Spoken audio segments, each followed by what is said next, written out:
Carl and Brendan here from Games, Brains and a Head-Banging Life, gbhblofficial.com for sure. And it's track by track time, making their debut on this series. It's Hell.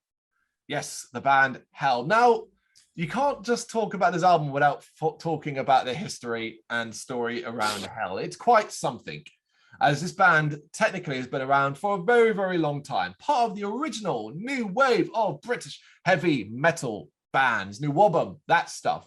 Hell basically never got off the ground, never even made it past the demo stage. However, they were still incredibly influential on the scene. I remember hearing about this band when I was younger, but never really knowing anything about them because they never actually had anything. No. That's the crazy thing. And they were championed by folks all over in the New Wobham scene, but particularly producer and former Sabbath guitarist Andy Sneap. Now, you probably know that name because of his producer credits more than anything else. But he ended up being so taken with their old demos, he encouraged the members to reform and give it another go with him on guitar, which resulted in their debut album, 2011's Human Remains. Following that up with 2013's Cursing Chapter, which is the album we're going to be doing this track by track, released via Nuclear Blast. Should note, as of the time of recording, there hasn't been anything from Hell album-wise since then. I don't know if they're still going. I don't know if they're in hiatus. I don't know if COVID's just kicked their asses, and that's like a lot of bands. Many years after this, we would see them play Bloodstock. I think it was 2018 or 2019, and they put on a hell of a show. So they are, yeah. See what you did there? A hell of a show. Oh, I didn't mean to do that, but there you go. And I remember loving this album. I remember being really taken with it when it was released because I never really heard anything quite so theatrical, because that's the word that comes to mind with Hell, theatrical. Now, of course, if you've seen them live, you know exactly what theatrical means, because good God, that's a major part of their show. But I'm going to be honest with you. This hasn't aged well for me. And I actually found myself struggling with a lot of elements that I once previously liked. And that really left me a bit confused, a little bit conflicted in my soul, because I was like, oh man, what's going on here? Why don't I like this as much as I remember? That was a real problem for me. I do still like a lot of it, and there are a lot of stuff that are really, really cool.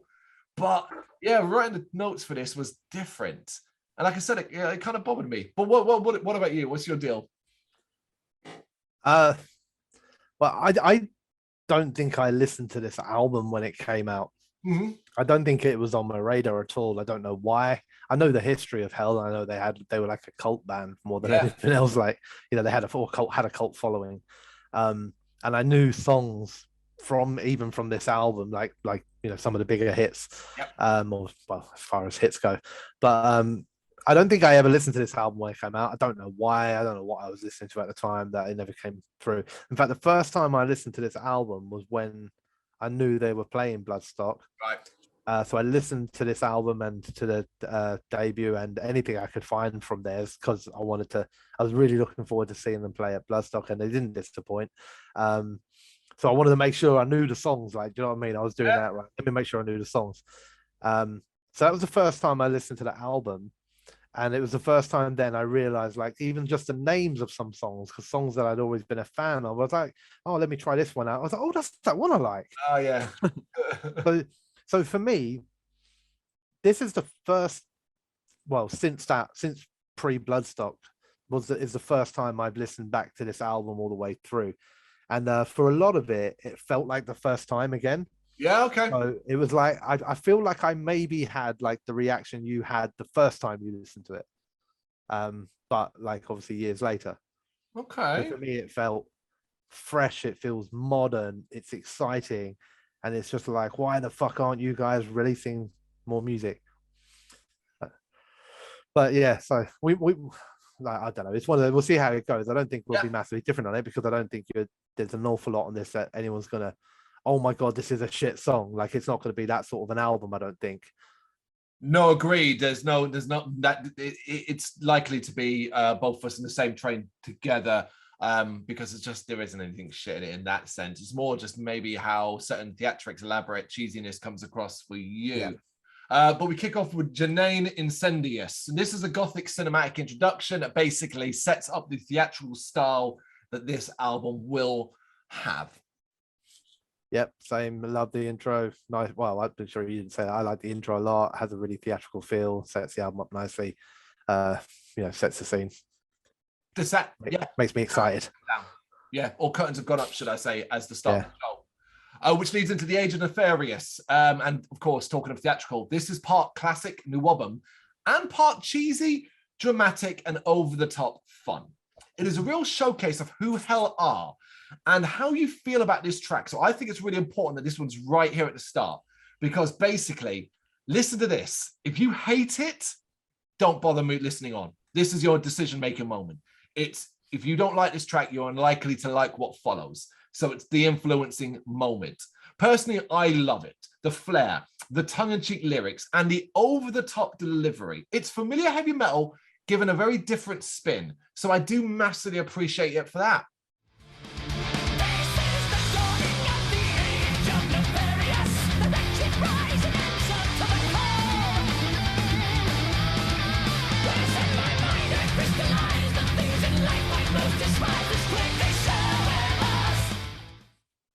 Yep. Like when I was talking about the songs that I kind of realized I knew but didn't necessarily know they were by Hell, and this was one of them, a song I'd always liked, and then I was like, oh, I better listen to this album before going to do something. And I was like, oh shit, that's that song I like. Oh, is this who does it? Oh, even better. You know, and I think it's a great song. I really do. I like the theatrical side of it.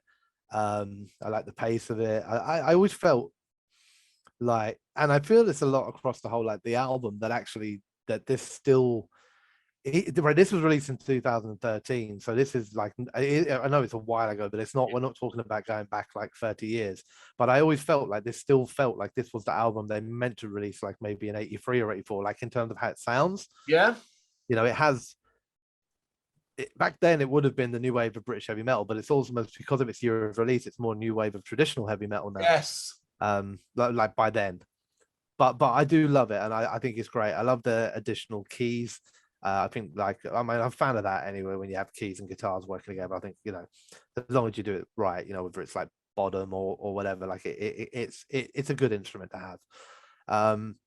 But it's, for me, like, the dude's vocals are just next level, like, and perfect for the for what Hell we're trying to be with this sort of almost like, you know, anti-religious circus act. Yes. You know, and I don't know, a guy coming out who can do the high pitch and just do it, that'd be great. And a guy coming out who could just growl, that would be great in a way. But he is like he's like a vocal gymnastic, and he just chirps in and out all over the place, and it adds so much to the song. Like, genuinely, like you're one of those vocalists that the band could never you could never be Hell without him.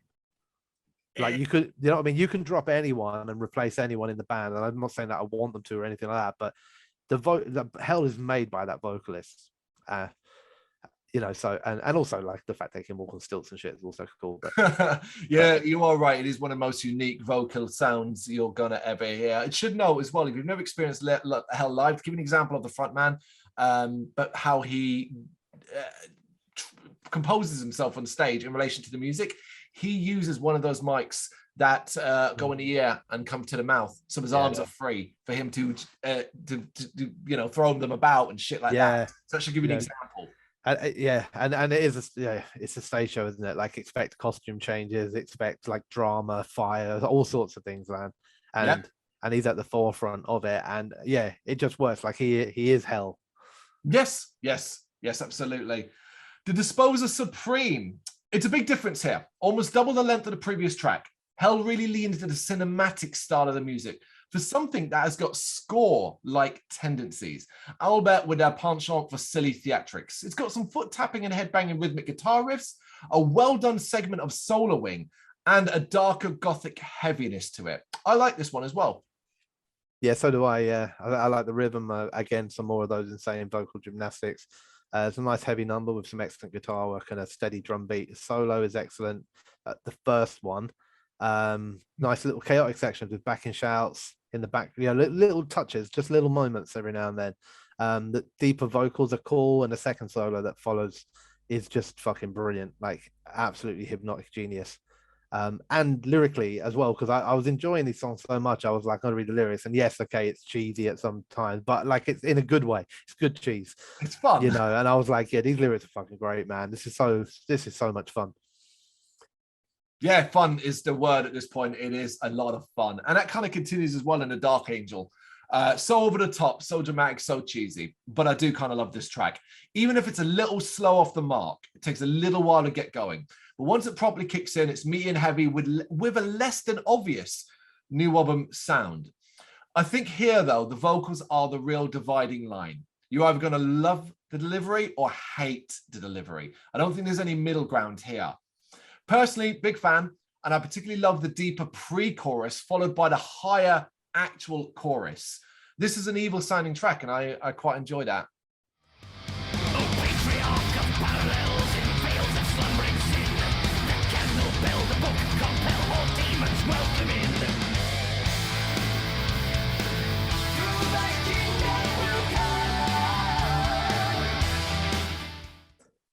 Yeah, you know, considering like I think like out of the two of us, I would probably be the one most likely to have problems with his vocals at sometimes, but I don't at any point.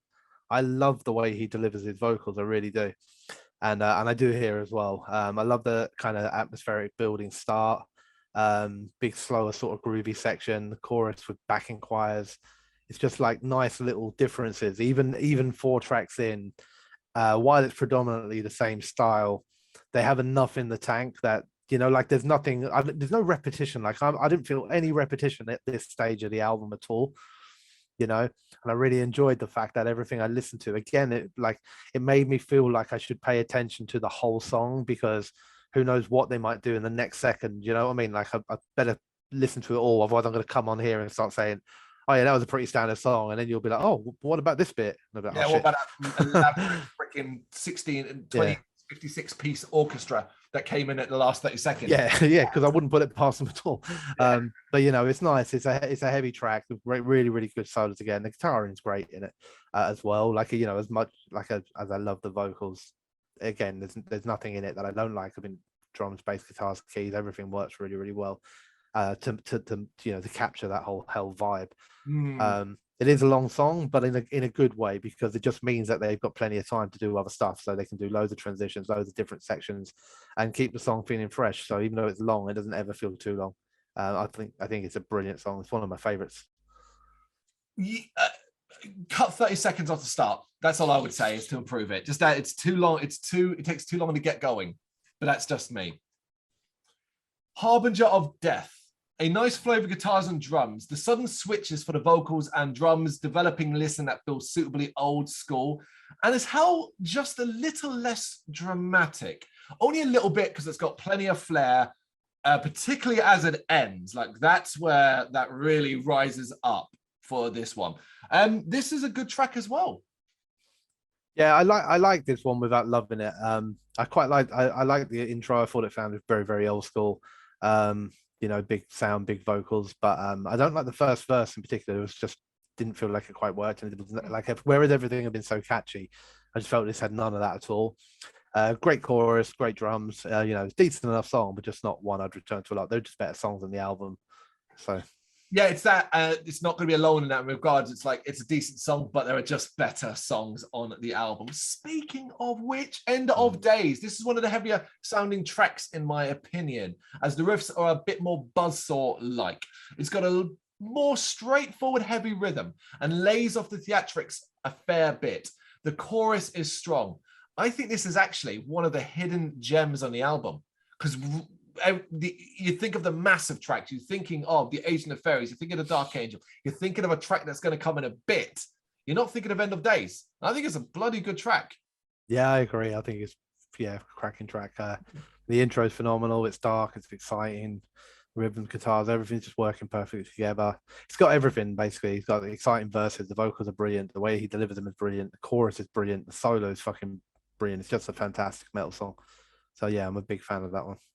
We've just told you there. We've just said it all there, right? So there we go. We've given you the hidden gem. Go check End of Days out. We both agree on this one. Death Squad. The theatrics are back for this one, with the more war motif transitioning into something with a bit of a sci-fi edge, which is an intriguing idea and gives it a really futuristic sound that builds metal rhythm nicely. But it just never really goes to an area that blows me away. I actually ended up, because there were no vocals in this one, I ended up missing them. Yeah, I mean, I think I miss his vocals too, but I do really, really like it as well. I think it's interesting, it's theatrical. I went more for historical than futuristic, so I thought it had like a very 80s sort of sci-fi movie sort of sound with the synth, but like I like that, That no, I'm going to jump in. That is exactly what that's exactly what I mean. No, you're right, and I'm thinking like when I like 80s sci-fi, but that's set in the future. Like so, I mean, like the future is 2024 or something. Terminator, like the original exactly Terminator. that. We're all gonna die in what 1998 or whatever it was. Exactly something like that. But I first, because I wasn't familiar with this song at the beginning, I didn't know while I was listening to it that he wasn't going to suddenly appear and just sing the last note. So I listened to it intently all the way through. So in that way, I was like, oh, he didn't sing. That's sad. But at the same time, I enjoyed the journey. I really like the fact that because it was a full instrumental, actually, when I look back at it, it just allowed them to go to town with a lot of stuff, man. Like they really lay the keys on quite heavy. There is a significant amount of synth, especially in comparison to a lot of the other songs on the album, where it doesn't always appear at all. It's there sometimes in the, they use it in the build up and they use it in the atmospherics to start the song off. But a lot of time, then that's just it. That's all they wanted it for, and then they just do their stuff. Whereas here, they were like, "Oh, we got loads of time. Let's fucking put shit in everywhere." That dude's not turned up to record his vocals for this song, so we're just gonna fucking do it without him. Fucking glory hogging vocalists. But I really enjoyed it. Really, really did. I felt like it was seconds long. I remember getting to the end of it and just I played this one a lot. Like actually, I stopped the track by track notes to just be like, oh, I'm gonna listen to that again. That's really, really cool. So yeah, I'm a big fan of it.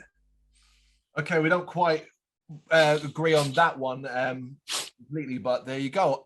Yeah, I mean, part of the reason why we didn't need no vocals on that is because it was all being saved for this one. This is Something Wicked This Way Comes, and is a gigantic return to the silliness of Hell, as to create what is a gothic masterpiece of absurd catchiness, a simply personal favorite on his entire album. The guitars are incredible. The vocals are impressive. The chorus is so much fun. The way the vocals build up in power and the rhythm gets a little bit choppier. It's very much in keeping in regards to the bigger songs what we've heard so far.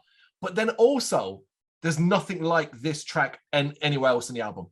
I think it's the best track in the album.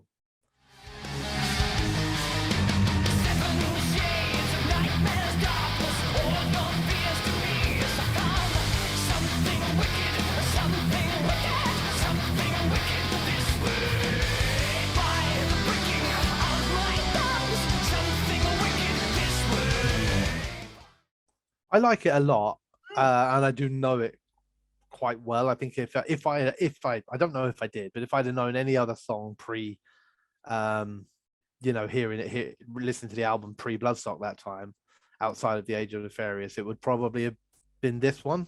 Yep. I think. There's nothing. I have nothing negative to say about it. I love it. I love the creepy intro, the spoken word, the opening guitar melodies. I think it's a nice thrashy song. It's got some good riffs and drums. But exactly as you said, the vocals are just next level. Really, this is so impressive.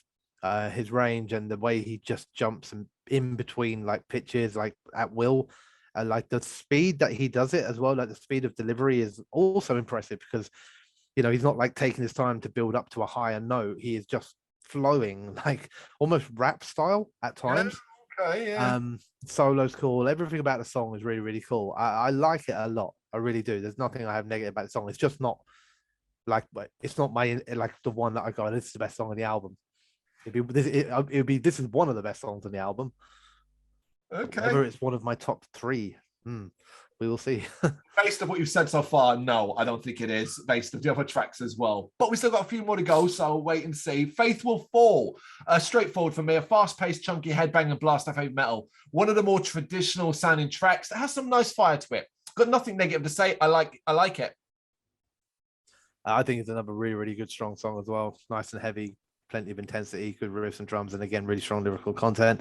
I like the pace, bit of a headbanger, and there's a cracking solo that perfectly fits the song, and a wonderful chorus. It's brilliant.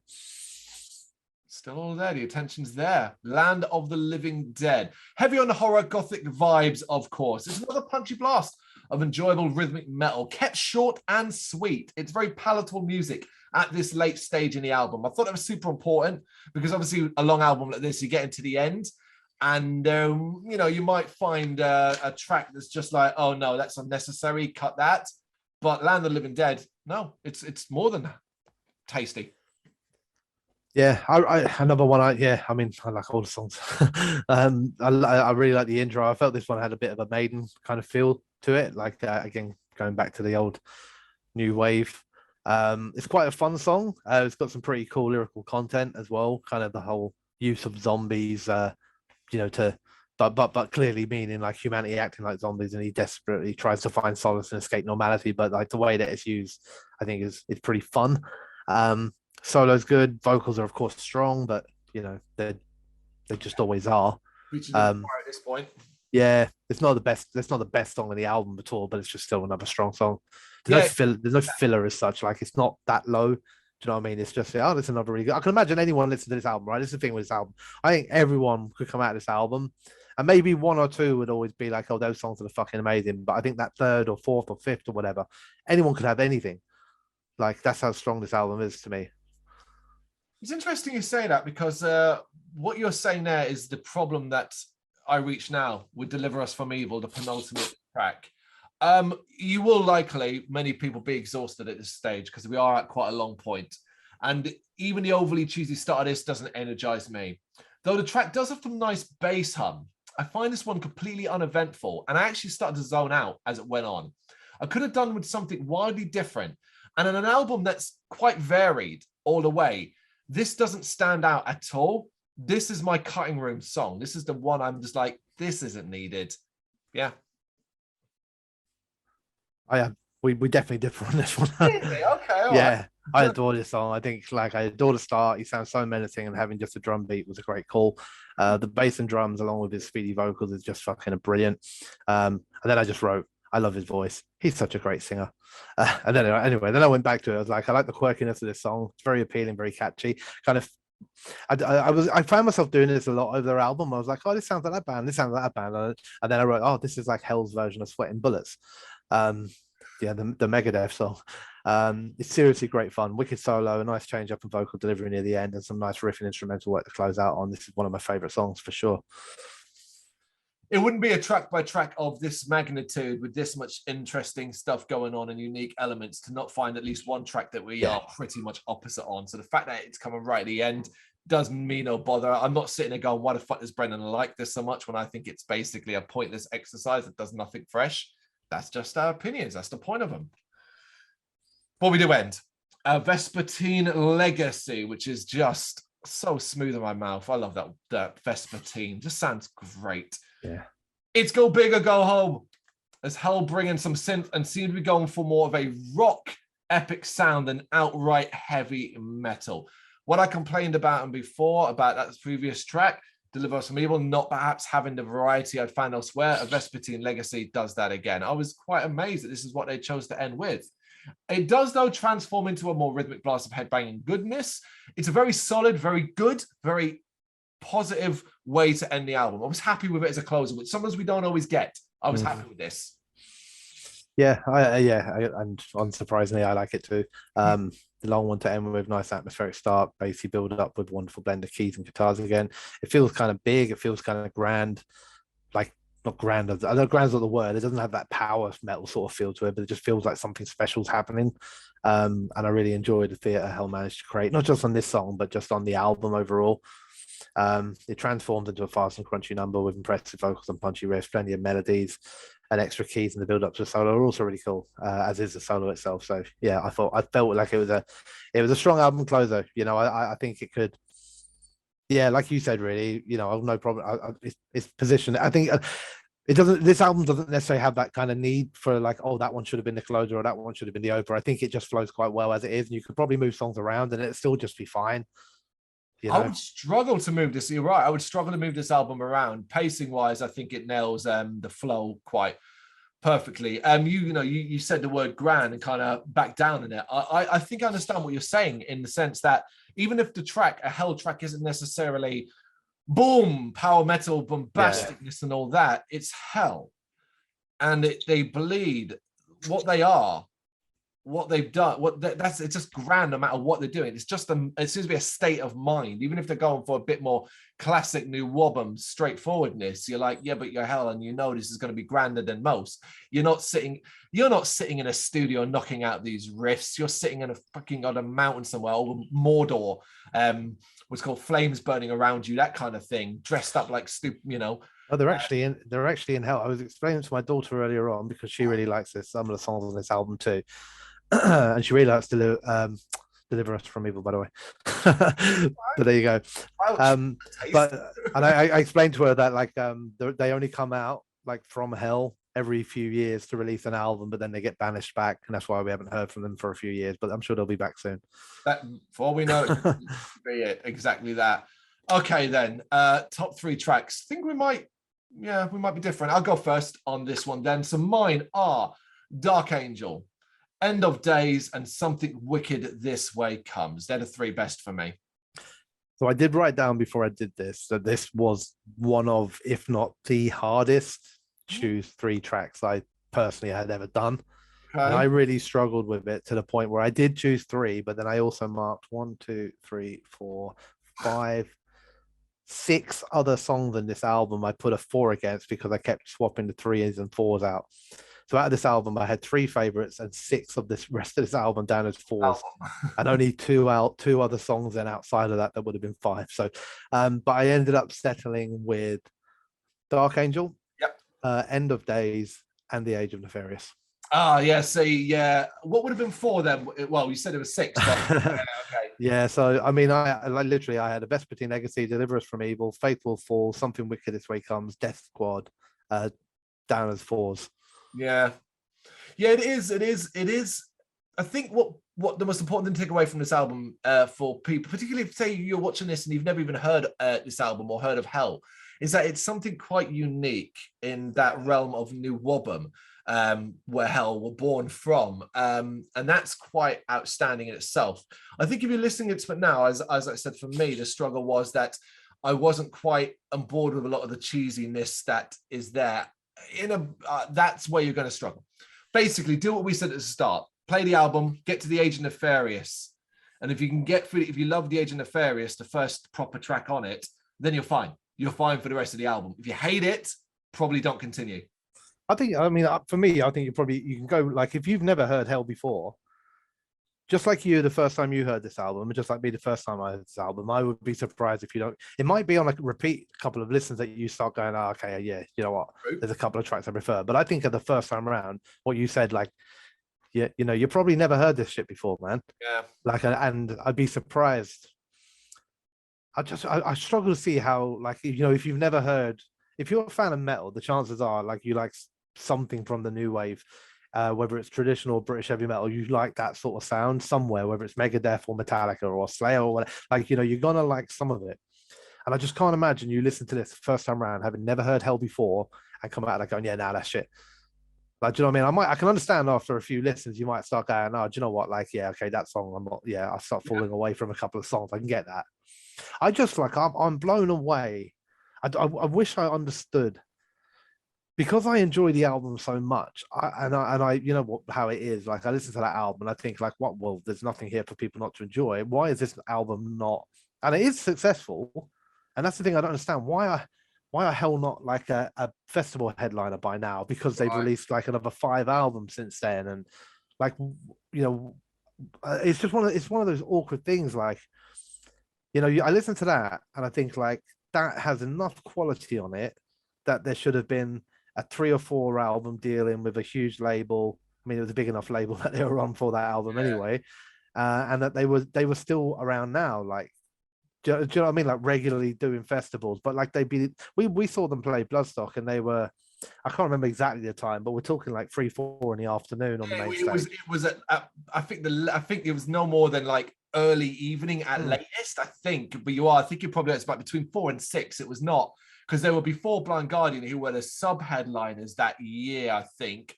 There were a couple of spots before them. So I think like, I don't know, I find it confusing because I listen to that and I think, like, if any other band comes around and they drop that as their sophomore album, like, you're expecting them to kick on to bigger things, not to disappear. It should be noted. Kirsten Chapter for me is way superior to Human Remains. Actually, I found I struggled with a lot more of Human Remains than I did Kirsten Chapter. Yeah, no, I agree. Yeah, that's why I chose this one. Yeah, good. Yeah, it was a good call on that front. It's Hell's Kirsten Chapter. If you've got any thoughts on it, do you feel like we do? You quite intrigued? You quite enjoy it? Do you sometimes find yourself cringing like I do? Do you sometimes maybe not as wowed by certain tracks as say Brendan was? The disputes we had and the differences. Where do you fall? Do you hate this band? Do you not get the hype? Or were you an early adopter? Were you there back in the day, hearing those demos and following them and wondering one day if they'd ever come back? You know what to do. Let us know in the comments. Thank you very much for watching. If you liked what you saw, please help us out by giving us a thumbs up and hitting that subscribe button. If you really liked what you saw, consider donating to keep the website and channel running by buying us a coffee via our coffee page or picking up some merch from our Big Cartel store. You can check us out on gbhbl.com as well as via our social media, Facebook, Instagram and Twitter, as well as listen to our interviews via SoundCloud, Apple Music and Spotify. Just search for GBHBL. Games, horror and heavy metal. What else is life for?